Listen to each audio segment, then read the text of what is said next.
it looks like the police are now being played too. We are all getting played by Lidia Thorpe, that race-baiting senator who quit the Greens this month for still not being radical enough.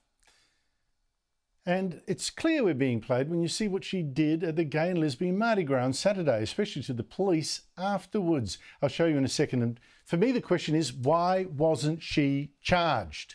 And why is she still in Parliament? Is it because she's once again playing that race card for all it's worth, and that the people, the authorities who should know better, are too scared to call her out? Now, I showed you last week Thorpe playing that race card against the left-wing ABC journalist Patricia Karvelas, terrorising her into near silence with the horrible thought that Karvelas might actually be a racist for supporting The Voice when she's so progressive. The Voice being, of course, Labor's kind of Aboriginal-only parliament. When Thorpe is saying, no, no, no, I demand sovereignty first. She wants the whole goanna. The white progressives don't want to hear. And that's part of the problem. That's systemic racism right there. Okay, that was funny, and I won't go through the whole exchange again, hilarious though it was. But what happened on Saturday was a lot more serious, and it shows exactly the big danger with Labor's Voice. In fact, Lidia Thorpe is a living, screaming and threatening example of how we're going to be divided if we go down this track. So there she was on Saturday at the gay and lesbian Mardi Gras, ready to march, although already hijacking the event with her own politics. No pride in genocide, spreading the lie, of course, that Australia did commit genocide. Why don't people call her out on that? But she didn't stop there. Wait, some context before I get to the video. If you were a gay activist, this march on Saturday was probably the ultimate triumph of the gay and lesbian movement in Australia. I mean, you even had the Prime Minister marching for the first time. You had police marching, had the entire state bureaucracy seemed to be behind the movement. Plus, of course, the whole thing was broadcast across the country on the ABC. So this was a moment when so many people could unite behind the cause. They could find a community there, make a community there, you know, gay rights, acceptance and all that. They could say, look what we've all done, all together as one. Except race politics, particularly Lidia Thorpe's, doesn't allow that. It must always come first. Race is above everything, above every other cause, above even uniting behind Australia. Race first. It divides us. And there was Thorpe suddenly lying in front of a float after shouting, we're told, F the police. I've obviously censored that. But then look what she did when she did finally get up. She walked menacingly to an officer, finger pointing right in their face, forcing that officer to walk back several steps. Clearly, Thorpe wanted a confrontation. And the officer must have felt intimidated walking backwards, and then with apparent fear, pushed Thorpe away. And bingo! Thorpe finally got a little of what she wanted for the cameras. Big drama, arms out. What? Look what she did to me. What police brutality? Now remember, this was not something out of character, heat of the moment. That's not really the Lidia I know. Something like that lift out that the News Corp papers ran all around the country from the National Indigenous Time. Look, Lidia Thorpe, oh, she's a lovely person. She's so kind and loving and sweet and oh my God. It was not out of character. Thorpe has form. Here she is abusing Victorian police, many of them women, at a protest in Victoria. Criminals! What? You are the only criminals on this land!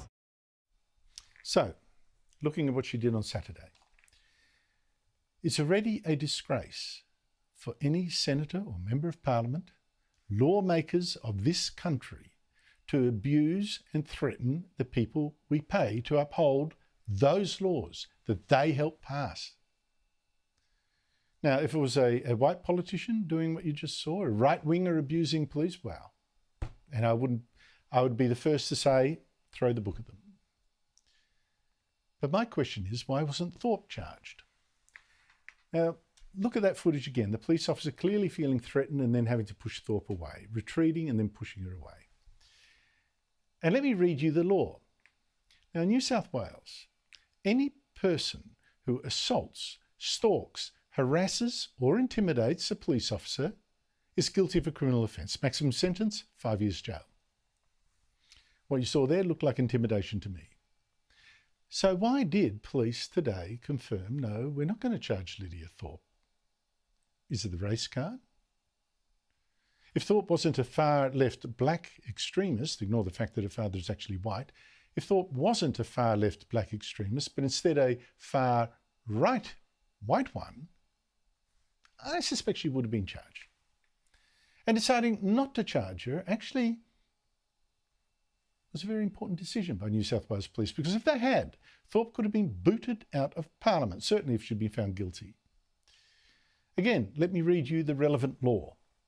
A federal politician is disqualified from Parliament if they're being convicted and or under sentence or subject to be sentenced for any offence punishable under the law of the Commonwealth or of a state by imprisonment for 1 year or longer. Now remember, assaulting or intimidating police is punishable with a 5-year sentence. Thorpe's seat would have been in jeopardy. Now, if the New South Wales Police had, in my opinion, done their duty on Saturday, Thorpe would have been charged and perhaps on the road to expulsion from our Parliament. The fact that she wasn't, I ask again, is the race card. And yes, I know, it is a serious business, removing an elected politician. That is very serious. I'm not for that normally. But I have to say, Thorpe was already lucky to be allowed to stay in Parliament after making a mockery of her oath of allegiance to the Queen. She clearly didn't mean it, and she was lucky not to be censured as well for tweeting Happy New Year when the doors of Old Parliament House were burned by black activists.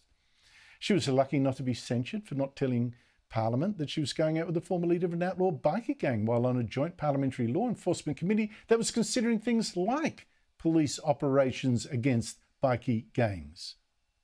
And she was lucky not to be pinged for contempt when she posted this jeering picture after being cleared by Parliament, saying, catching up with old mates. That was a real up yours.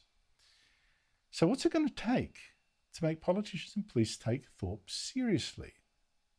Her and her toxic race politics, a politics that she uses to divide Australia, to abuse and intimidate police, to mock our head of state, to disrupt even the gay and lesbian Mardi Gras.